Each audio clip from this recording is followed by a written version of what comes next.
అదరగొట్టే కారం రంగు రుచి ఆచి కారం పొడి. కృష్ణానదిలో భారీగా వరద రావడంతో బాపట్ల జిల్లాలో లంక గ్రామాలు గజగజ వణికిపోతున్నాయి. ప్రకాశం బ్యారేజీ నుంచి భారీగా వరద నీరు విడుదల చేయడంతో దిగువనున్న పలు లంక గ్రామాలు ముంపు బారిన పడ్డాయి. వందలాది ఎకరాల్లో పంట నీట మునిగింది. కొల్లూరు, భట్టిప్రోలు మండలాల్లో కొన్ని గ్రామాలకు రాకపోకలు స్తంభించాయి. మరిన్ని వివరాలను కొల్లూరు మండలం సుగ్గులంక నుంచి మా ప్రతినిధి అశోక్ అందిస్తారు. ప్రకాశం బ్యారేజీ వద్దకు భారీ స్థాయిలో వరద నీరు వచ్చి చేరటంతో పూర్తిగా అన్ని గేట్లు ఎత్తేసి వచ్చిన వాటర్ వచ్చినట్టు కిందికి వదులుతున్నారు. దీంతో బాపట్ల జిల్లాలోని వేమూరు నియోజకవర్గంలో పూర్తిగా కొన్ని గ్రామాలు, లంక గ్రామాలు జల దిగ్బంధంలో ఉన్నాయి. మొత్తం భట్టిప్రోలు మండలంలో 6 గ్రామాలు, అలానే కొల్లూరు మండలంలో మొత్తం 18 గ్రామాలు పూర్తిగా జల దిగ్బంధంలో ఉన్నట్లు కూడా మనకు సమాచారం. కొల్లూరు మండలానికి సంబంధించి కనిగిరి లంక, కొత్తూరు లంక, అన్నవరపు లంక, చిలుమూరు లంక, సుగ్గుల లంక, ఈపూరు లంక, చింతల లంక, ఆవూరువాలిపాలెం, గాజుల లంక, పోతర్ లంక, దోనేపూడి, తోకలవారిపాలెం, కృష్ణనగరు, తిప్పలకట్ట, కిష్కిందపాలెం, అలానే అడికలపూడి ఈ 18 గ్రామాలకు పూర్తిగా రాకపోకలు బంద్ అయిపోయాయి. దాంతోపాటుగా భట్టిప్రోలు మండలానికి సంబంధించి పెదలంక, పల్లెపాలెం, అలానే గుంటూరుగూడెం, మధ్యగూడెంతో పాటు మరికొన్ని గ్రామాలకు పూర్తిగా రాకపోకలు బంద్ అయిపోయినాయి. మనం ఈ చప్ట్రా మీద ఉన్నాం. యాక్చువల్గా ఈ చప్ట్రాకు అవతల 6 గ్రామాలు ఉన్నాయి. ఈ 6 గ్రామాలకు పూర్తిగా రాకపోకలు నిలిచిపోయినాయి. భారీ స్థాయిలో చప్ట్రా పైన వరద నీరు రావడంతో పూర్తిగా రాకపోకలు నిలిచిపోయినాయి. అటువైపు కనిగిరి లంక, సుగ్గుల లంక, చిలుమూరు లంక, అన్నవరపు లంక, కొత్తూరు లంక, మునగపల్లి లంక ఈ 6 గ్రామాలు అటువైపున ఉన్నాయి. పూర్తిగా రాకపోకలన్నీ బంద్ అయిపోయినాయి. దీంతో పాటుగా పూర్తిగా ప్రకాశం బ్యారేజ్ నుంచి భారీ స్థాయిలో వరద నీరు విడుదల చేయడంతో పూర్తిగా వేలాది ఎకరాల్లో పంట అంతా నీట మునిగిపోయింది. పూర్తిగా మనం చూస్తున్నాం. అరటి, అలానే పసుపు, అలానే కందతో పాటు మిగిలిన వాణిజ్య పంటలన్నీ పూర్తిగా నీట మునిగిపోయినాయి. ఏం పెద్దయినా ఎక్కడి నుంచి వస్తున్నావు? ఏంటి పరిస్థితి ఎట్టుంది?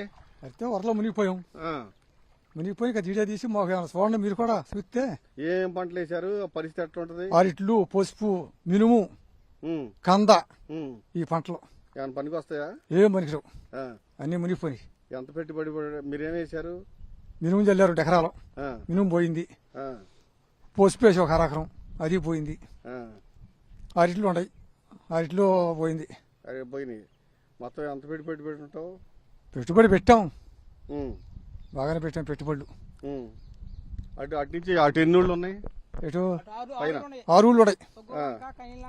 కనిగిరి లంక, అన్నారు లంక, మునపిల్లి లంక, కొత్తూరు లంక. వెళ్ళడానికి లేదా? మీ పరిస్థితి ఏంటి? పొసి వేసామండి, చేంగడికి వెళ్ళి చూసేద్దామని వెళ్తున్నాం. కంద వేసాం, పొసి వేసాం, అరట్లు వేసాం. ఏదో మరి నీరు అట్టా దెబ్బ తిరిగిపోయాం. ఇప్పుడు ఈ సంవత్సరం కూడా మరి బాగా దెబ్బ కొట్టేటట్టుగా ఉంది. పెట్టుబడి పెట్టు ఎకరానికి 50,000 కౌలు మళ్ళీ 60,000 రూపాయలు పెట్టుబడి పెట్టేసాం. చాలా వరకు అయిపోయి ముందు కూడా కొట్టేసాం. మరి తినబోయే టయానికి జరుగుతున్నాయి అన్నమాట. బాగా భారీగా నష్టపడారు.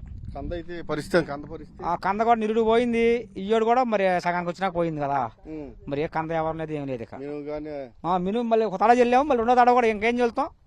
మరి నీళ్ళు పోయేది ఎప్పుడో, మరి జల్లేది ఎప్పుడో మాకు అర్థం కావట్లేదు. అసలు అయోమయం అయిపోతున్నాం. నీళ్లు పోతాయి ఇప్పుడు బావు 2 నెలల దాకా బావు. గాడి కదా, మెరలైతే జారిపోతున్నాయి. ఈ గాడి బావు. అటు నుంచి వాహనాలు గానీ ఏం లేవు, వాహనాలు రావు, బొల్లు రావు. ఉట్టు మేము మనుషులు కాబట్టి చూస్తున్నాం. మీరైతే మరి అద్భుతంగా ఉంది. నిన్న అయితే మరి రాకపోకలు ఏం లేవు. నిన్న బాగా వచ్చింది. నిన్న ఇంతలో వచ్చింది. మళ్ళీ 1,00,000 పెరుగుతాయి అంటున్నారు. మరి 1,00,000 పెరిగితే ఇంకా నట్టవారం ఇంకా ఎక్కువ అయిపోయింది మాకు నష్టం. అది అందరి పరిస్థితి చాలా వరకు ఇందే లంకల వారం అంతేకండి పరిస్థితి.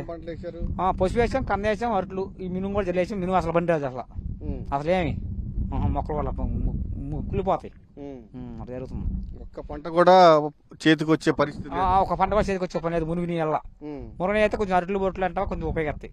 కొంచెం మేకెత్తులు ఈ నీళ్ళు వచ్చిన వరకు ఏం పంటారు. పూర్తిగా పరిస్థితి అయితే చాలా దారుణంగా ఉందని చెప్తున్నారు. ఇప్పటికే వేసిన పంటలు ఇప్పుడు చేతికి వచ్చే టైము. పూర్తిగా ఈ వరద నీరు దెబ్బకి పూర్తిగా పంటలన్నీ మునిగిపోయాయి. దాంతో పూర్తిగా నష్టపోయాము. ఇప్పటికే ఎకరానికి 50,000 వరకు పెట్టుబడి పెట్టాము. పూర్తిగా మినుము పంట చేతికి వచ్చే టైం పూర్తిగా పంట కూడా మునిగిపోయింది.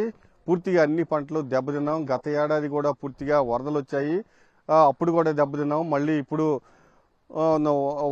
వరదలు వల్ల ఇప్పుడు కూడా పూర్తిగా పంటలన్నీ మునిగిపోయి పూర్తిగా నష్టాల పాలయ్యామని రైతులు చెప్తూ ఉన్నారు. కెమెరామెన్ భాషతో అశోక్, సాక్షి టీవీ, సుగ్గొల్లంక.